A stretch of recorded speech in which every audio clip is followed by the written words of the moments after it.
আমি 2 বাচ্চার মা। আর আমার সকালটা কেমন পাগলাটে হয় আজকে আপনাদের দেখাবো। আসসালামু আলাইকুম বন্ধুরা, আমি সাবরিনা। আমার ডেইলি লাইফ, বাচ্চাদের সাথে ছোট ছোট মুহূর্ত সব কিছুই আপনাদের সাথে শেয়ার করি। তো আজকেও সেরকমই সব কিছুই শেয়ার করব। সকালটা অনেক সকালেই শুরু হয়েছে এবং সারাটা সকালেই অনেক ব্যস্তভাবে আমার দিনটা গেছে। ছোট ছোট বাচ্চাটা থাকলে যেটা হয় আর কি, এটা স্বাভাবিক। তো আমি কষ্ট আমার হয়, আবার অনেক মজার মুহূর্তও ঘটে যেগুলো অনেক খুশির। তো সেরকমই আপনাদের সাথে শেয়ার করব আজকেও, যে কিভাবে আমার দিনটা পার করলাম। বাচ্চারা থাকলে অনেক সময় অনেক ঝামেলা হয়, অনেক কষ্ট হয়ে যায়। তো এই যে বাচ্চাটা ঘুমিয়ে আছে, আমি আমার কাজ শুরু করে দিয়েছি। প্রথমে পুরো বাসাটাকে দেখে নিলাম যে কোথা থেকে শুরু করলে আমার কাজটা সহজ হবে। আসলে বাচ্চা থাকলে অনেক কষ্ট হয়ে যায়, এটা সব মায়েদেরই হয় মনে হয়। তো আমি রান্নাঘরে এসে সকালের বাসি যে প্লেটগুলো ছিল সেগুলো পরিষ্কার করে নিলাম। একা হাতে করতে একটু সময় লাগে, আমার যেহেতু হেল্পিং হ্যান্ড নাই, আমি নিজেই নিজের কাজ করি। এর মধ্যে আমার আরেকজন আছে যে স্কুলে যায়, এখন ক্লাস 2-এ পড়ে। তো তাকে নিয়েও আমাকে ব্যস্ত থাকতে হয়, আবার ছোটোটাকে নিয়ে ব্যস্ত থাকতে হয়, সেটা তো আর বলার অপেক্ষা রাখে না। সবাই জানেন ছোটো বাচ্চা থাকলে কি হয় মায়েদের অবস্থা। এই কাজের মধ্যেই সে আর কি ঘুম থেকে উঠে যায় হঠাৎ করে। এভাবে করেই আমার দিন চলছে। তো ওই তো এগুলো পরিষ্কার করে আমি সকালের খাবার দাবার এবার বসিয়ে দিব। তার আগে আমি পুরো চুলাটা আগে ক্লিন করে নিলাম, কারণ রান্না করতে গিয়ে অনেক সময় খাবার দাবার পড়ে যায়, যেগুলো আর কি আবার তুলে আমরা খাই। তো সারা রাত কত ময়লার জীবাণু থাকে, সেগুলো আর কি একটু পরিষ্কার করে নিলে আমার কাছে একটু শান্তি শান্তি লাগে আর কি। এই তো পরিষ্কার করে নিতে নিতেই দেখলাম ছোটোজন উঠে গেছে ঘুম থেকে। উঠেই মা মা করে ডাকা শুরু। তো আসলাম তাকে একটু সময় দিতে। তাকে ঘুম থেকে উঠিয়ে সে আবার কোথায় কি একটা দেখছে, সেটা নিয়েই ব্যস্ত। তো তাকে এই ঘুম থেকে উঠিয়ে এখন রেডি করব, মুখ ধুইয়ে আবার দাঁত ব্রাশ করবে। সে নিজে নিজে দাঁত ব্রাশ করতে পারে, তাকে দাঁত ব্রাশ করে দিতে হয় না, নিজেই অনেক কিছু টুকটাক পারে, শিখতেছে আর কি।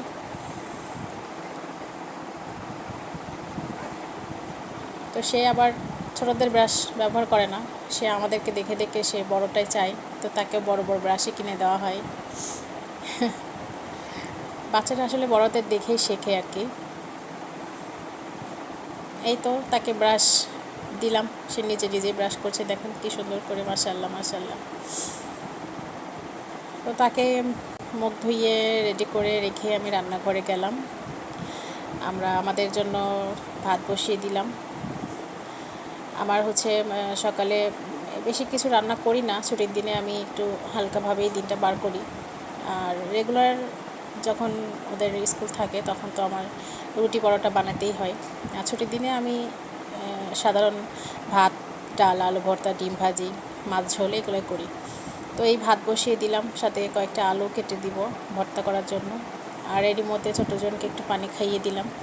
সকালে উঠে খুব পানি খেতে চায়, নিজে নিজেই পানি খেতে পারে, গ্লাসে করে দিলে নিজে নিজেই খায় বসে বসে। তো ওকে পানি খাইয়ে আমি গেলাম ওর নাস্তা রেডি করতে। ওকে সকালে পরোটা আর ডিম ভাজি করে দিব, ও এটা খেতে বেশি ভালোবাসে। আবার ভাত, আলু ভর্তা, ঘি, ডিম ভাজা এগুলো হলেও অনেক মজা করে খায়। তো প্রথমেই ওকে আগে পরোটা দিব, ও নিজে নিজেই খাবে একটু একটু করে। এটা আমার ফ্রোজেন পরোটা, আমি ফ্রোজেন করে রেখেছিলাম। তো এটাই আর কি, ওকে একটু ঘি দিয়ে ওকে সেঁকে দিব, ও নিজে নিজেই খাবে। ডিম ভাজি করে দিব একটা, যেটুকু খেতে পারে আর কি নিজের হাতে। এখন তো অল্প অল্প খাওয়া শিখেছে, ওইভাবে খেতে পারে না, যেটুকু খাই সেটুকুই লাভ আর কি। তো হালকা করে ভেজে ওকে দিয়ে দেব, ও নিজে নিজেই খাবে।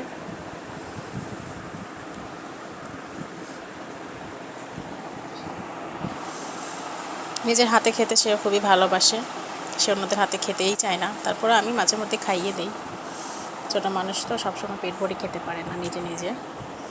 তো এই যে হাত ধুই নাই, তাই আবার হাত নিজে বুকে বেঁধে বসে আছে, তাই আবার পানি এনে দিলাম, হাত ধুইলো তারপরে খাইলো। মাশাআল্লাহ বলতে কেউ ভুলবেন না। একটু একটু করে আমি ছিঁড়ে দিচ্ছি, আবার ছোট মানুষ খেতে কষ্ট হয়ে যাবে। তো ওকে খাবার দিয়ে আমি আবার আমার নিজের কাজে ফিরে যাব। আমি আমার বাকি রান্নাটুকু আবার কমপ্লিট করে নিব।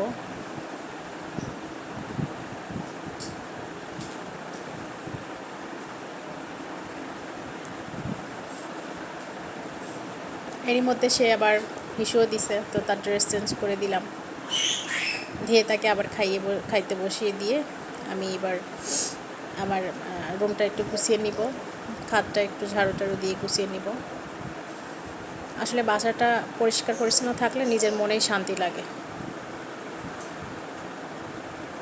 তো এর মধ্যে ওরাও একটু একটু হেল্প করেছে আমাকে।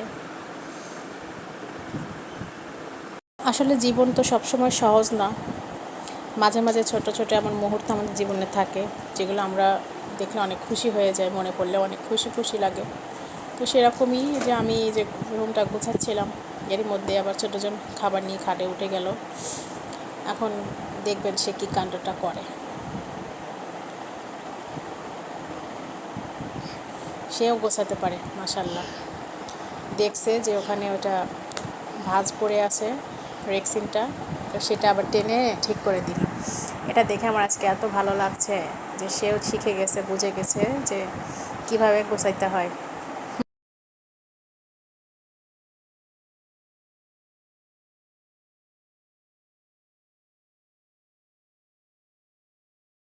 সে আসলে এক জায়গায় বসে খেতে কোনো দিনই পারে না, বিভিন্ন সময় বিভিন্ন জায়গায় গিয়ে গিয়ে খাবে, এটাই বাচ্চাদের স্বভাব।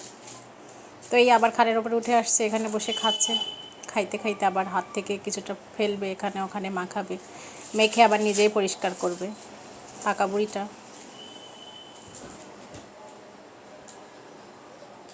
এই যে আমি গুছিয়ে রেখে নামতে পারি না, এরই মধ্যে সে এই আকামটা করছে।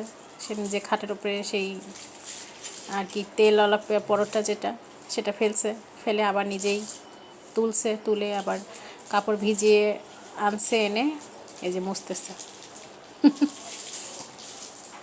তো মুছুক, আর আমি আমার খাবার রেডি করে নেই, এই যে আলু ভর্তা করে নিচ্ছি। তেল মধ্যে হয়েছে কি, বড়টাকে বললাম একটু লবণ নিয়ে আসো তো বাবা, সে করছে কি, সে সয়াবিন তেলের বোতল নিয়ে আসছে, বুঝছেন। তো এই যে আমার সকালে নাস্তা রেডি, ভাত, গরম ভাত, আলু ভর্তা, ঘি, ডিম ভাজা, এটাই।